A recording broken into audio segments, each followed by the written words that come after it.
For me, it's also a red flag when I see startups at pre-seed level having, like, say, already a CFO, a CMO, a CTO. That's, like, say, a red flag, right? People, like, say, are going for the title, they're not going, like, say, to do something. Typically, you can walk, like, say, quite, like, say, a long way without having, like, say, any internal CTO. And what's also very interesting now, these days, I see more and more people that they can create an MVP for you, a properly working MVP for 10K, right? And I said, it's not about, like, say, creating a fully fledged product. You create 2 features that are, like, perfectly working, and then, like, say, they go and test with the customers. That's very important. For that, you don't need CTO. Especially, I mean, the last years, is, like, say, it's becoming a commodity, the tech stack. Hello, everyone. Welcome. We're excited to have you today for an insightful session with our guest investor, Stavros Pavlidis. My name is Ryan Micheletti. I'm head of global operations for the Founder Institute. I'm also a venture capitalist at the Veteran Fund, where we invest in top performing U.S. military veterans who are building deep tech and dual use technologies. So for the webinar today, it's more than just a webinar. It's really a chance for you to learn and connect and take actionable steps towards building your startups. And so what we'll be discussing today are everything around key metrics and prerequisites for funding. How do you make yourself more attractive to investors, and the best ways to source different funding resources, such as angel investors, VCs, grants, loans, etc. And so no topic related to fundraising is off the table. If you have a question you'd like to ask, please put it in the chat. There's a Q&A button that you can use, and that will allow us to dive in and get to as many of your questions as possible. And the overview today is, right now until about 11 a.m. Pacific in 52 minutes, we're just going to do the introduction and then a discussion around fundraising and the Q&A part. After 11, there's open networking for you. So you'll go back to that room where you were just in. You'll be able to meet with other founders and people here who are in the audience. So let's go ahead and get started. It's my pleasure to introduce today's guest, Stavros Pavlidis, head of direct and strategic investments at Deep Capital Group. Stavros, thank you for joining us today. We're going to bring you up on stage, and then I'll let you do a quick introduction.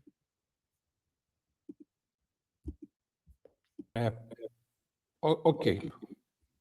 Shall I start? Hey, yeah, go ahead. Okay, great. First of all, as you probably understand, the name is Greek, right? My background is computer science and financial derivatives. I'm 51, and I bought my first PC 1983. So when the first personal computers came to the market, I started doing some programming, and this, like, say, made me love technology very much, which, like, say, led me do things in the technology sector. Now to Deep Capital. Deep Capital is a Greek single-family office. Our pedigree is technology. We come from technology. We own a percentage of a very large game tech company in sports betting, which is very interesting because it's one of the leading tech companies globally. It's called Kaizen Gaming.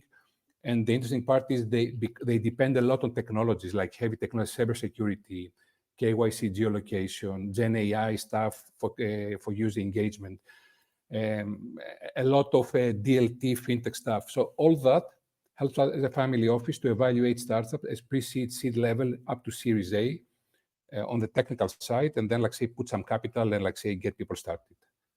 That's it. Related to Founder Institute, I'm quite an early member of the Swiss chapter. So I joined the people that started the FI chapter in Switzerland in 2019, slightly before COVID. And I just love, like, say, the space. I love, like, say, working with people. And for me, it's very rewarding. And I think you get more stuff back than I give to people. That's it. Thank you very much. Let's start. Yeah, Stavros, thank you so much. I think, like, a good place to start is, some founders here maybe have already raised capital. Others are just learning about the terms and maybe are in the very early stages of exploring launching a startup. Let's talk about the different types of investors, right? So there's angel investors, there's venture capitalists, and then in your case, there's a family office. Would you mind just going one layer deeper as to, like, what a family office is? Traditionally, like, what types of deals would they invest in? And of course, there's many different family offices, but maybe a quick overview would be helpful for the audience. Yes, that's a good question. a single family office, it manages the wealth of a single family of a person, right? And the very interesting part is that compared, like say, to the typical VC, is that a single family office can be a strategic partner to a startup, which means a typical VC will invest in you and will try, like say, in 4, 5, 6, 7 years, like say, to get out of the position, to return capital to the LPs, and then launch the second or third MV fund. A family office can stay in your startup for 10, 15, 20 years, can help you strategically with resources. They can offer you capital again and again until you reach, like say, further stages. They can take you pre-seed and lead you up to growth stage, even like say pre-IPO. So it's a different symbiosis between a startup founder and capital. This, like I would say, for me, I would call it patient capital because really, what like say is distinguish a family office typically from a venture capital fund is the patience and the strategic view. Yeah, I think that's really great. So just to like put a really fine point on that. So for people in the audience here, if you're talking to a VC, what they are is essentially a finance professional who has raised money from other investors, a lot of times family offices or high net worth individuals. And their job is to deploy that money into startup companies that will provide a really, really big return and give that money back to the investors in like a 10-year time horizon. Versus a family office, like they might be looking at the investment from a strategic angle. Like we're just talking about gaming. So if you have, if you invested in a gaming startup that was like early stage and 12 years later, they're a unicorn, you might not want to exit the position because you've got capital that's held in that company. That's, one of many different resources and assets that you have. And so I think the patient capital piece is really interesting. On the other end of the spectrum, we also have angel investors, which are typically, high net worth individuals. Check sizes could be anywhere from like 25K to, if you're a super angel, 500K. Stavros, do you have any insights as to like, the profile is actually very similar between an angel investor and a family office. The difference is like the scale and maybe the assets that they have and like the institution behind them. Do you have any thoughts on like when does an angel investor turn into a family office, like when that, like from like a net worth perspective? Look, an angel investor can be, like, say, your sister, can be a good friend who puts, like, say, 10K, 10,000 into a safe with you and help you pretty much, like, say, do your first MVP, test a bit the idea, like very, very early stage. It's like, say, at the ideation stage very often. So we're talking about tickets, as you said, between 10, 25, 50, 100, maybe the whole round, like, say, 150, 200K. Now, when we do family office, because, like say, we're talking about wealths of 300 million, 500 million, 2 billion, 5 billion, 10 billion, they typically invest larger amounts. So you'll not find them easily as angels. But what you can find as angels is you can find, like say, people that belong to the family. They have the private portfolio of angel investments. And at some point, they go to the family office and get more capital to help these companies in the next rounds. But typically, you will not find many family offices at an angel stage. This is not very common. Angels typically private individuals. Yeah, that makes sense. So let's go ahead and jump into some of these questions here. It looks like we've got a question, which is like, what gets you personally excited to back a startup at the earliest stage before product market fit or before generating revenue? Look, that's one of the great questions, and is the reason that I'm like say working for FI. It's very rewarding to see people having dreams, not like say going for safety, and this is a fundamental cultural fit between the US and Europe. And I think the gap will close over the next years because of specific reasons, also because of Trump. That's my expectation.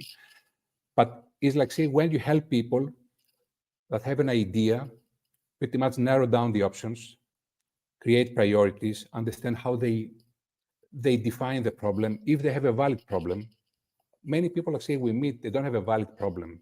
They have a wish to build something, right? So is a very different. Then when I feel a pain, I want to solve the pain.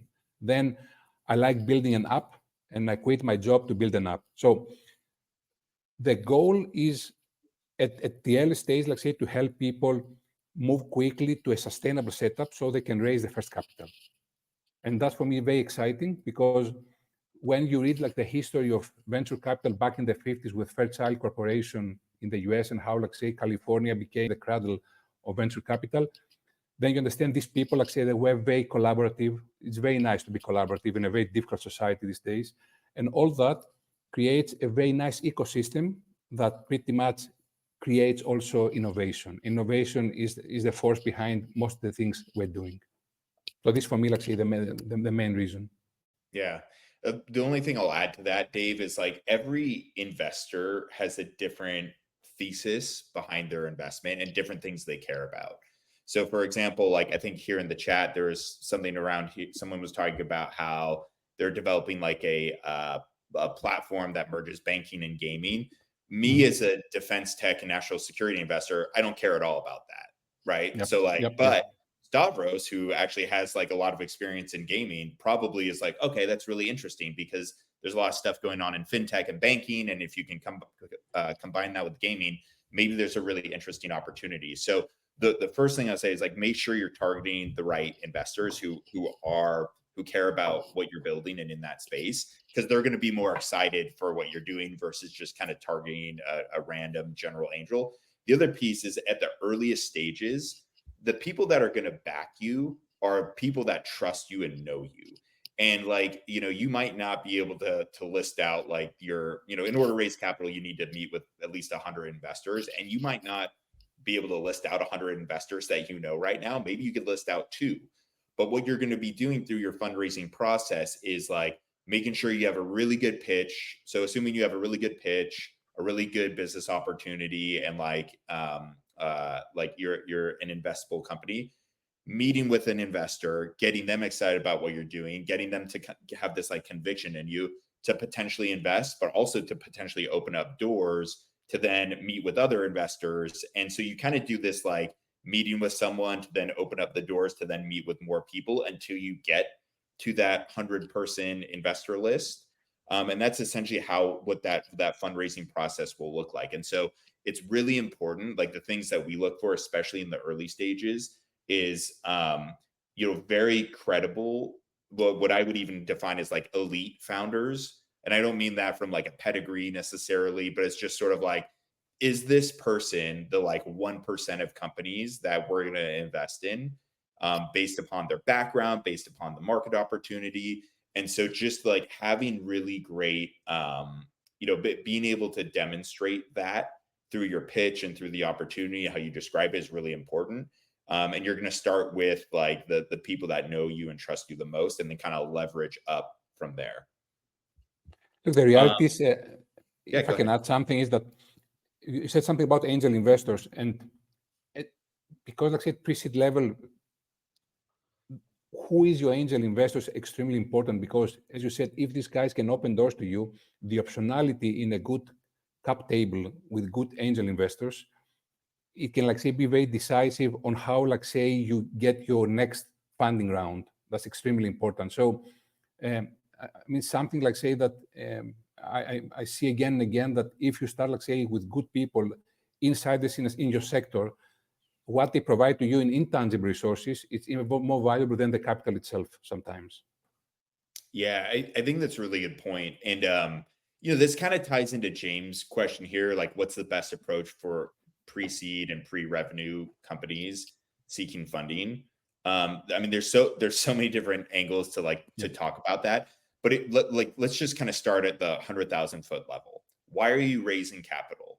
Well, we need to raise capital to pay people to sell the product or build the product, or create some traction within the business. So like really, if you look at what capital is, it's your ability to deploy labor. And that labor, like depending on the quality of that labor, is going to do a really, really good job of delivering, or it won't. And what I think like founders sort of they fall into this trap of thinking that they actually need capital to get to the next stage.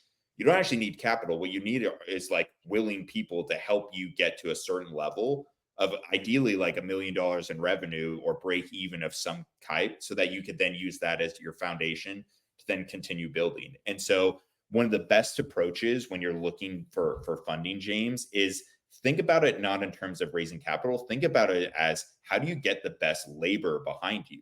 So you could start off with like, who's a world-class advisor that believes in what we're doing that you can bring aboard. Then how do I leverage that advisor to bring on a co-founder or bring on someone else that believes in the mission, that can build the product or open up doors to like potentially sell the product.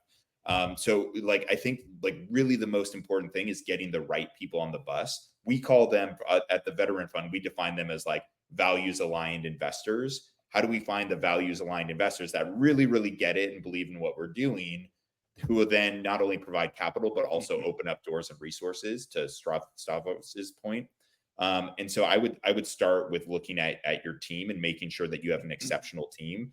And if you do, you should be able to make really good progress on your fundraise. But Stavros, what would anything else you'd like to add to either the team piece or like the best approach for pre-seed companies seeking funding?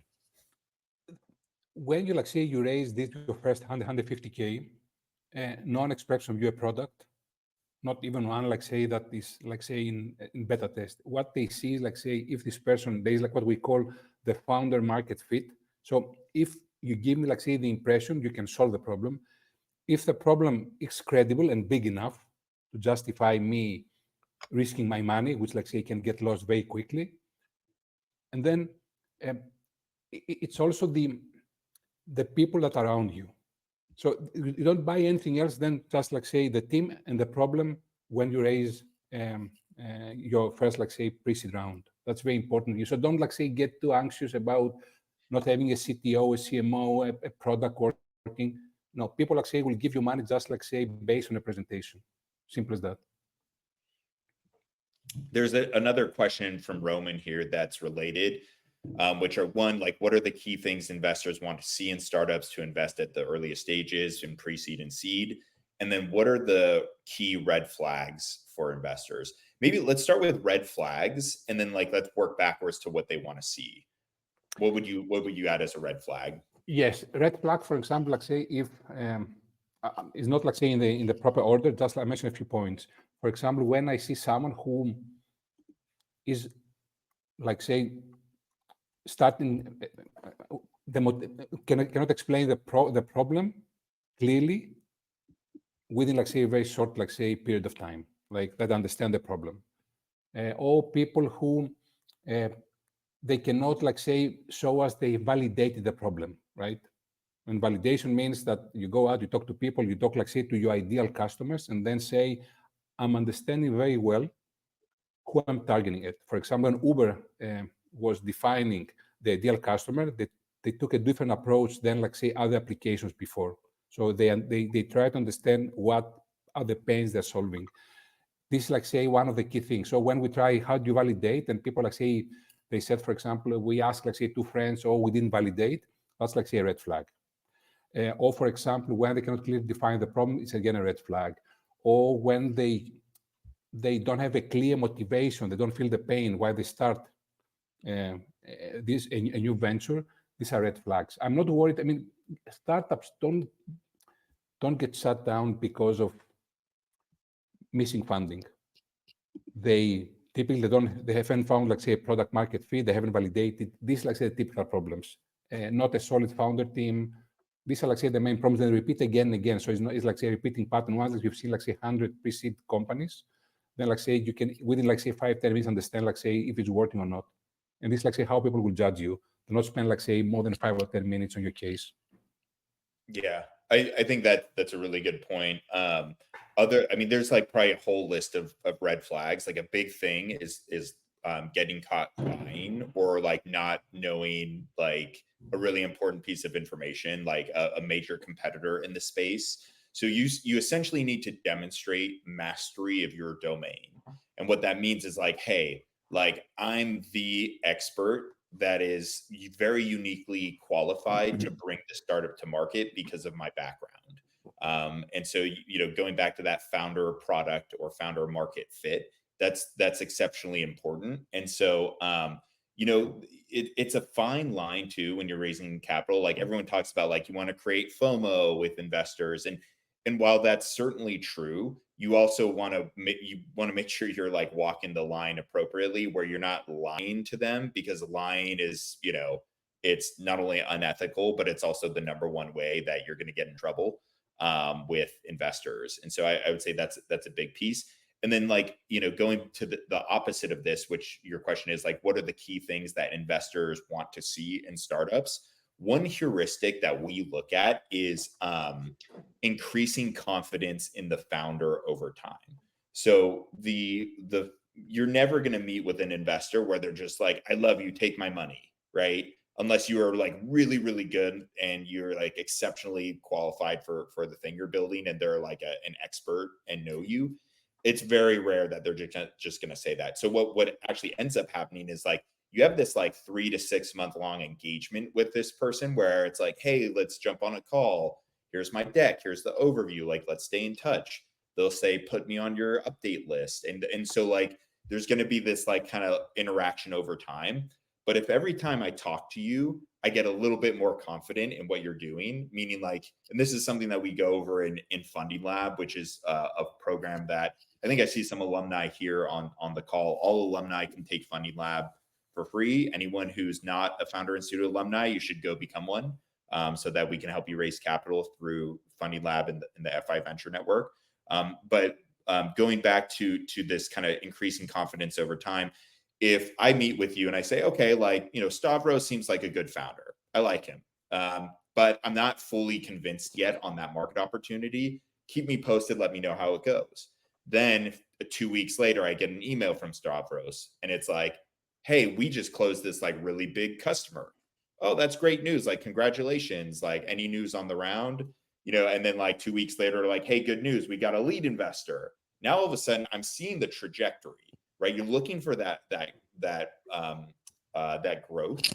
And so if you can demonstrate that that confidence over time, it does a really good job of getting the investors across the line. And then the opposite is true, which is like, maybe I meet someone like Roman here in the chat, and I'm like, wow, Roman's really awesome. Like, he's like really good at pitching, and like this seems like a really cool opportunity.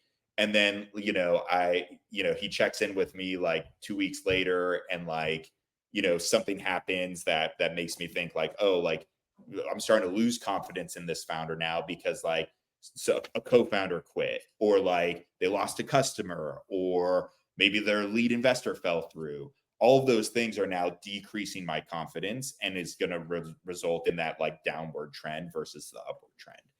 Stavros, what is there anything you'd add to like key things investors want to see in early stages? Look, what I see like in companies is very simple. I see like say the team, the market opportunity, and the early signs of traction, right? And then if like say they can prove to me they have like say 1, 2, 3 paying customers, that's very important. That they have like say 2, 3 paying customers, small ones. As you said, it's about like say building this trust that you are about like say to risk money with a founder or the other. So they're not like say there's not a magic recipe. It's like say a gut feeling you develop over time talking to startups. Or for example, one thing is that's very interesting when you see someone who's working on an idea for 6, 9 months and there's no progress. This is typically a red flag, right? Because good founders, people like say who have like say the odds on their side, they create small steps. Sometimes you get a small step in a month, then a larger step in the second month, but you see progress happening there. You see how they work. They talk with numbers. They don't talk like about wishes. They are like say very focused. This is something like say that you can put, of course, on Excel and try like say to create a scorecard, but you develop a gut feeling. But there are not many. There's a founding team, the quality, the market opportunity, the traction. If they can decide, like say, and talk about unit economics, for example, on the business model, they can describe the product. Typically, a red flag is when people start talking about features, right? When they say, oh, my product has like say 200 features, not a good sign. What you say, create your first revenue stream with like say 1 client, and then you can scale it. But just like say, show traction in 1 pillar at least. Don't focus too much, like say, on the minor stuff. Yeah, really, really good points. Asta Dolor is asking a couple questions here. I'll just say it out loud. It basically comes down to like valuation, right? So an investor is essentially asking, what is your valuation? What's your opinion, Stavros, when investors ask that from the founder perspective? Some people say, don't answer that and like flip it to them and like, ask the investor. Well, we're still discussing that internally, but what do you think our valuation should be? What have you seen as a best practice? Yes. What, like say, we tend to say is that valuation is what someone is willing to pay for acquiring a part of your company. It's simple as that. I've heard, like say, stories of people selling my company's worth, like say, 100 million valuation, and they couldn't justify that. So there was, like say, valuation that I was willing to pay was $1 million or $2 million as an investor.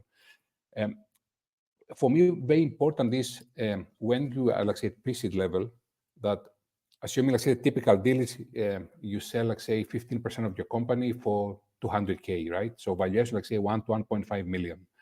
And these are, like say, standardized models because let's, like say, don't, like say, fool ourselves. You cannot, like say, create anything at pre-seed level that, like say, is based on numbers. There are no numbers. It's about assumptions. So for me, it's more like say, if I could get, like say, Elon Musk as an example for $500,000 valuation, I prefer that than getting, like say, someone who is, like say, not related to my stuff for $3 million valuation. So you find a balance, but it's the quality of the shareholders that define the valuation. But of course, like say, they're market standards. So typically, you'll hear 1.5 million is, like say, pre-seed level when good founders start raising money. This was my experience so far. And of course, Yeah. what, like say, you need to know is, like say, if, like say, you sell half of your company at a $500,000 valuation, 1 million valuation, it's not a good sign because you start getting diluted very early. That's not a good sign, like say, for future rounds. Yeah, I agree. I mean, ultimately, it's like, what are people willing to pay? Some of you may have seen, I'm just going to share my screen really quickly. If you go to fi.co/benchmarks, these are the fundraising requirements and milestones that we've put together, like based on fundraising rounds that we've seen. And so, at the top part here, it kind of defines, well, what is pre-seed versus Series A in terms of like the traction, growth rate, what's the revenue look like, team size, what's the round size, company valuation. And so, here you can say like, okay, if you're pre-seed, you're probably somewhere between 1 to 8. And again, this is kind of skewed towards US. I've seen some pre-seeds higher than that, which is a little bit crazy, but it's usually like AI in Silicon Valley or with like, a very experienced founder. But you could see like, 1 to 8 million is like reasonable. And then the question then becomes, okay, well, what is the traction that justifies this valuation? Again, this is a big $1 to $50,000 a month in revenue is a really big range. But it just gives you a sort of sliding scale for you to figure it out. And so what I would do if I were you is I would actually like go to this page, I would look at this and then even like go down and look at the traction metrics. I think this is really important to see and understand. Sometimes founders think they can go and raise capital with just like an idea or maybe an MVP. And certainly there are times when you can do that, but for the vast majority, the 80% of the people who raise capital, you're going to fall into like one of these categories, which is like, if you're building SaaS, you better have at least like paid pilots, a full-time team, a product in the market before you go out and raise capital. And the reason for that is you're competing with every other founder who has this level of traction for that same dollar amount. And so, Stavros, I don't know how many deals you look at, but like, you're always, as an investor, you're always like comparing one founder to another because you can only deploy so much capital in a certain amount of time. So maybe you're going to do like 3 deals in 3 months. So you're going to be like comparing like, 20 or 30 or 100 different founders to find those 3. And so you want to make sure. And so obviously, like the more traction you have, the better. And if you're investing in like an idea stage first time founder versus, a second time founder who's got traction already, even if that valuation is a little bit higher, the risk profile is significantly lower. So you might end up investing in that one. But go to fi.co/benchmarks and you can kind of get some real data to see.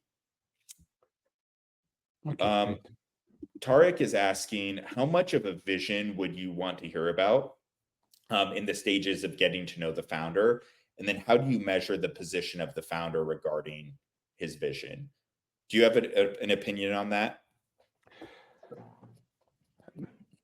Look, of course, like say, vision is like say what one of the things you buy when you invest, like say at pre-seed level. But I would like also to hear facts that like pretty much support this vision. So if people like say can make me understand like say the size of the problem and how this problem can be converted to paying customers, then I'm happy like say to hear about like say the vision. But typically, and also pattern, people like who understand precisely the problem, they are very precise in describing the problem. So they don't talk a lot about vision. They talk about this is a big problem, and they're like say passionate about solving the problem. When people don't have like say a good sense for the problem and how to solve it, then they deviate to vision, and then it becomes a bit fluffy. So for me, it's um, I prefer data to just like say storytelling. Like Yeah. when people like say, I said, for example, agentic AI, right? The big stuff. I mean, I get like say tons of agentic AI proposals, but when you drill down and I talk to the founders, and you see how people like say describe the problem. I mean, you very quickly disqualify many people for not like say suitable to get funding.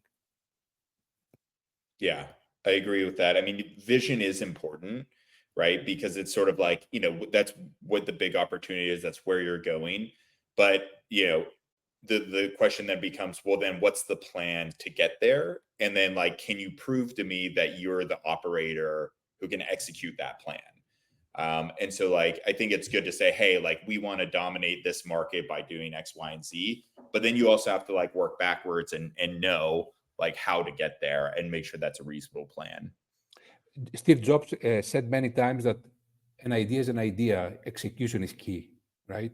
So I'm like on the side of execution. Execution means I understand what I'm executing, and to understand that, I need data and facts. Simple as that. Exactly.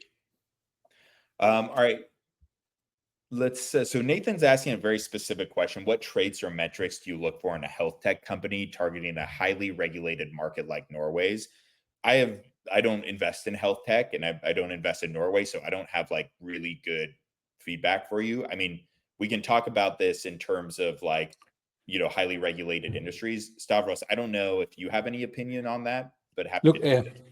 we try to avoid, I mean, health tech can be anything. What's the definition of health tech? Health tech can be AI supported ecosystem and marketplace between patients, insurers, and clinics, or can be like, say, something more complicated.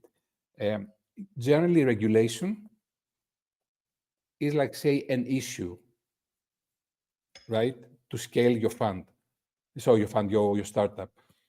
So I cannot tell you. I need, like, say, to drill into details. But what I would do, like, say, I would talk to people who are in the health tech sector, close to what are you doing, and then try to get a consensus. Talk to three, four, five of them. You can find the LinkedIn. You can search them. It's better, like, say, not to assume, but to ask people, like, say, what they are facing. So you don't need to guess. Just go and ask people that are in this sector already. Yeah. Yeah, you definitely want to talk to specialists and experts in that area. Now, from a high level, like from a risk mitigation perspective, I can kind of share some insights that might be helpful, which is, imagine you've got like this dashboard and like you've got these different levers, and each lever is like a different amount of risk. So you have team risk, you've got market risk, you've got execution risk, and there's like probably like 6 or 7 of them. When you go into, so health tech is higher risk, especially if it's medical device health tech, because hardware is more expensive, so it's going to require more capital. That increases risk. The sales cycles are much longer, which also increases the risk. And then if you take a highly regulated market like Norway, which it is probably more regulated than the U.S., that's increasing market risk. So now you've got all this increased risk on the company without even knowing what you're doing, just like in general, like the high level concept. So the question then becomes, how can I justify investing in that company based on all that risk? Well, what are some things that you as a founder can do to de-risk it? Maybe you're the president of some hospital system that exited a company before and is like just a like Oslo's like #1 expert on it. Okay, team risk is actually very low, so that might compensate for the market risk that you're talking about, or like the more likely version, right? Because not everyone has that level of pedigree, is traction, right?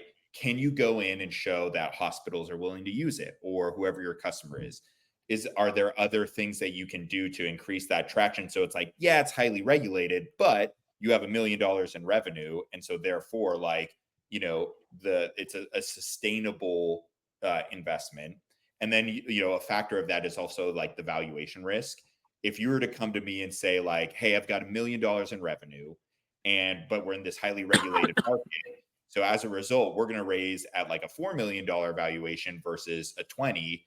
That might be very appealing, because I know in order to 10x that investment, you just need to sell the company for $40 million, which might be more obtainable than, if you're raising it at 20, you'd have to sell it for $200 million for me to 10x my investment. And so there's all sorts of different factors, but always think about it in terms of like the different buckets of risk. And then what can you do? What advantages do you have to reduce risk in those areas? I put a website in the chat. This is a Swiss company that pretty much help people, excuse me, that help people scale the health tech companies, especially the ones that face highly regulated sectors. So you can go on the website and see how they do that. They are based in Zurich, and they described a similar, like, say, thing that you asked before. How do I survive in high regulated sectors in the health tech space? But I mean, you add, like, say, many layers of difficulty. Of course, that makes your case highly defensible. So yeah, there are pros and cons. But of course, like, say, if you understand what you're doing and you have, like, say, the good partners, you just, like, say, tilt the odds to your favor. A question here from Dave. Is it common to give liquidity to seed investors to get profits first once the company is profitable? That's not a good practice. What you can give to investors is you might give them what we call liquidity preference. But for example, if something, like, say, goes, like, say, south, then they get compensated first. But I mean, at the beginning, you want to reinvest all your capital into growing the company, right? If you want to get dividends, go and buy Exxon. So it's not something, like, say, you are facing, like, say, up to a very late stage. So to me, it's not something, like, say, you'll be facing, like, say, down the road. I haven't seen so far in my life that this was an issue. Yeah, I mean, I think you're going to start seeing like evolution in the VC and investing industry. But I will say this: like, you want to make sure that your incentives are aligned with the investors' incentives, and generally that's through your stock price and your valuation, Exactly. right? I could see some angels maybe saying, "Hey, like this is kind of risky for me, but if I get like profit sharing up to a certain amount, I'll write a check." You'll probably see it more at that level than like a VC firm doesn't want dividends. What they want is for you to exit for $1 billion and then have like one single big payout that they send to their investors. So the bottom line is, like, if an investor proposed that, I would push back and just do it for equity or through like a safe note valuation, because it's not a standard practice. Yep, true. Okay, let's see.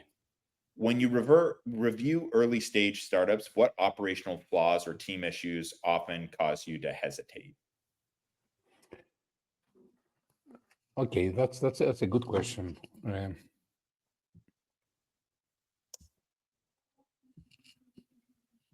I wouldn't call it, like, say, a flaw. First of all, what I tend to ask is if, like, say, for example, if you have, like, say, two co-founders,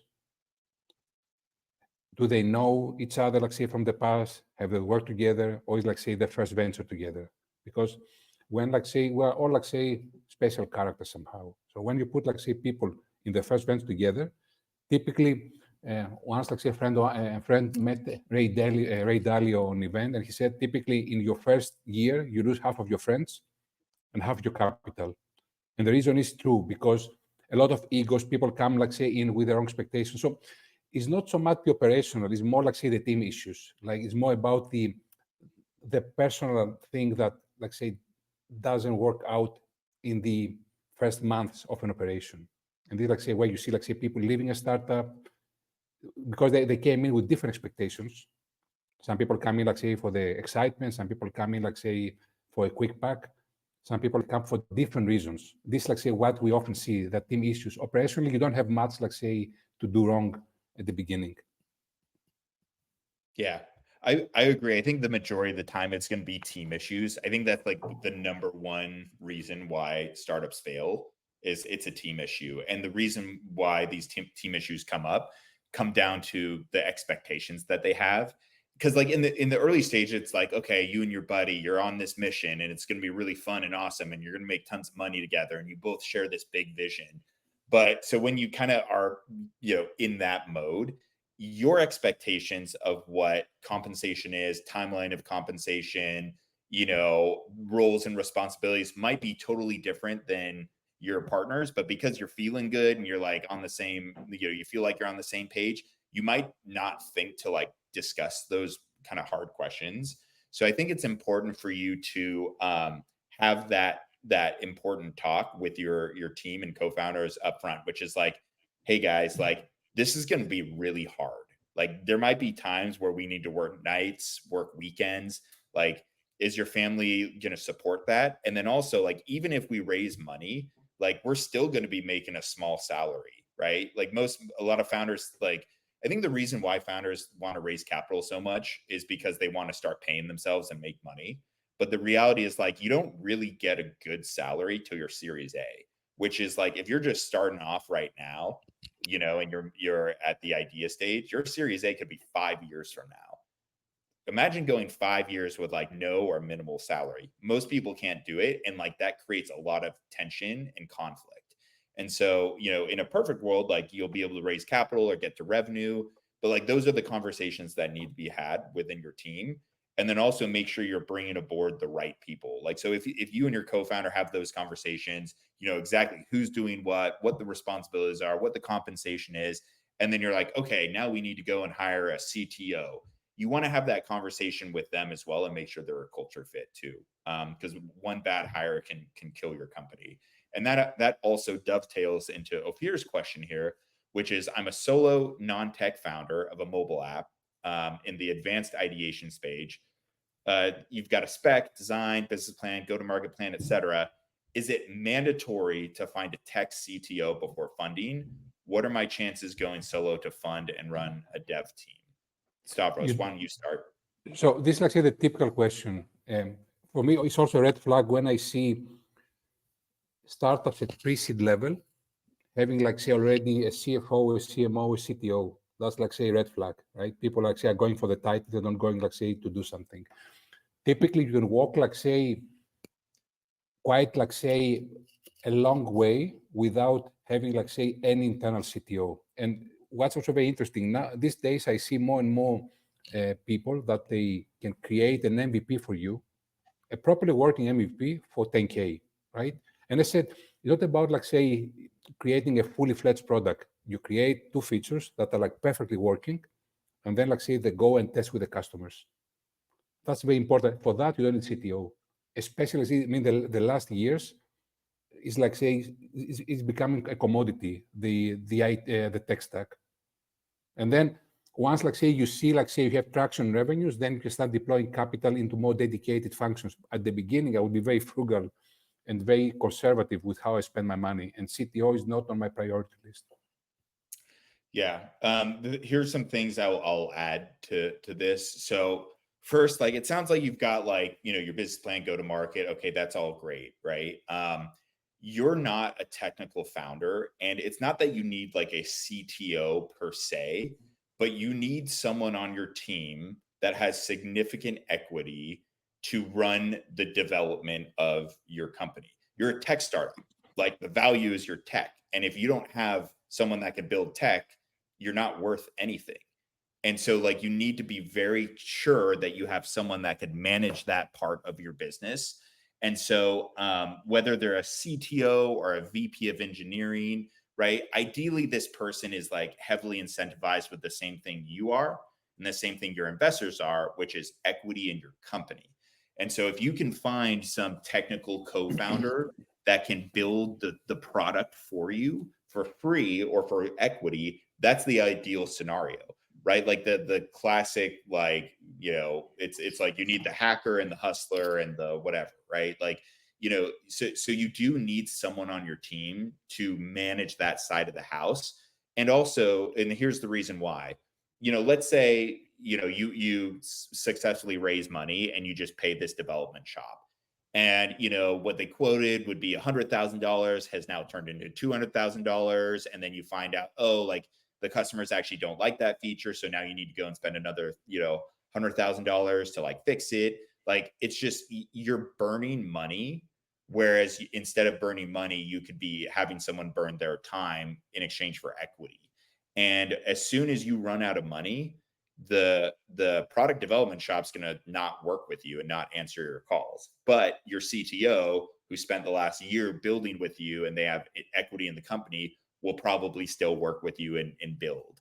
And so there's a couple of things here, Ophir. Like, one, there's a bunch of data out there that show that solo founders have a much, much higher failure rate than teams of 2 or 3.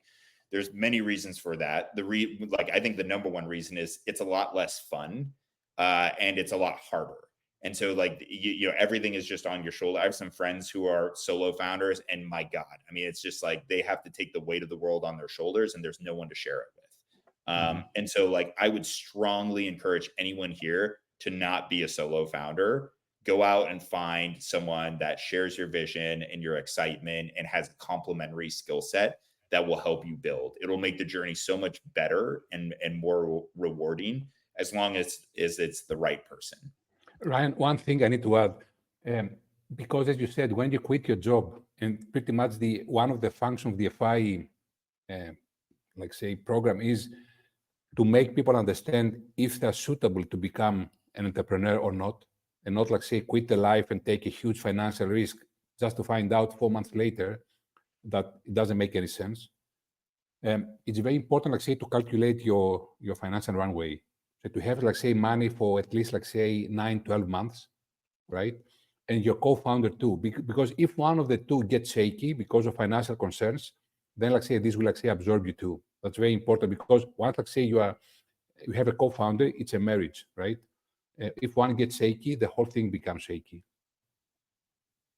Agreed.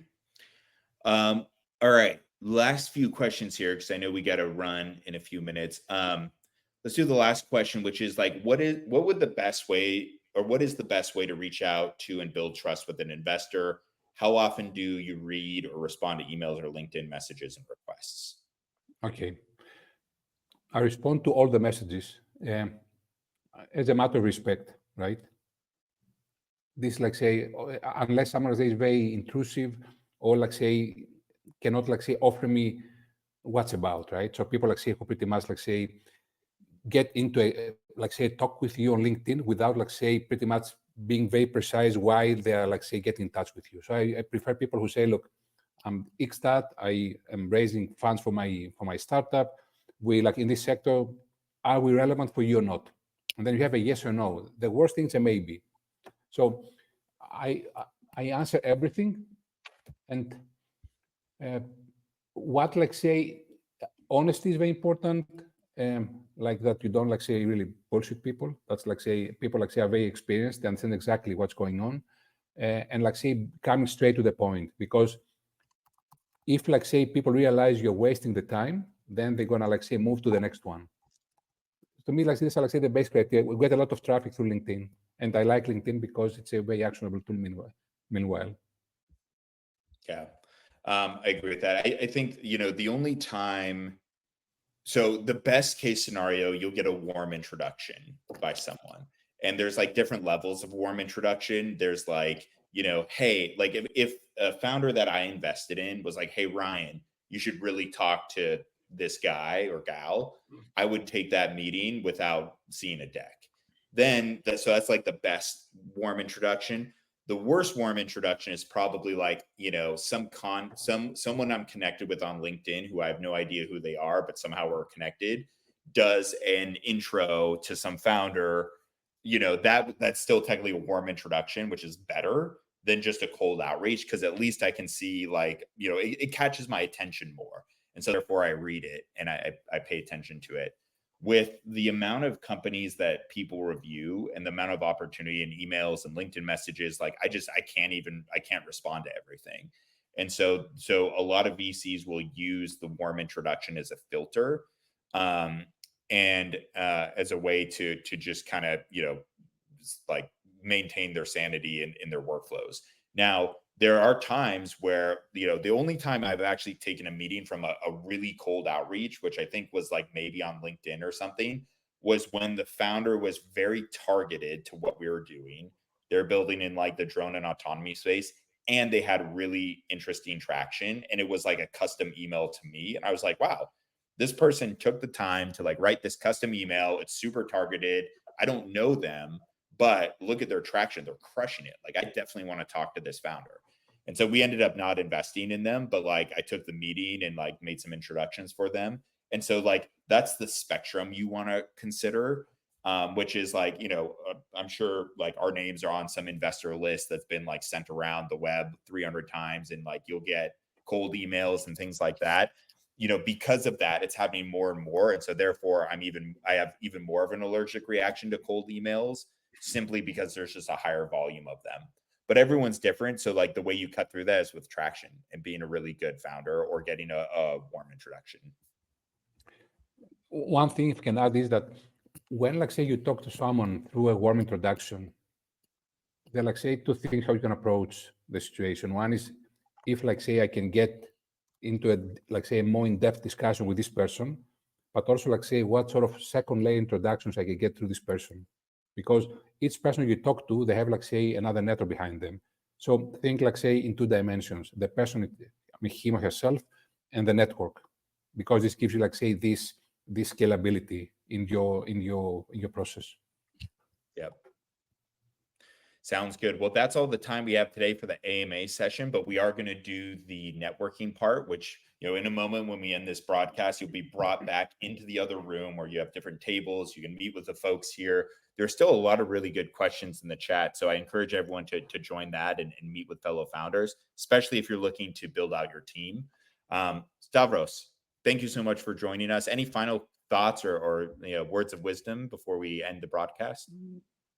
It's very interesting what you're doing. What we're doing, like, say, as a community. And I'm looking forward to the future. I think we have a very exciting future, despite all, like, say, the ups and downs. And I'm looking forward now, like, say, to the networking session. Thank you, guys. Thank you very much. Yeah, thank you. Take care, everyone.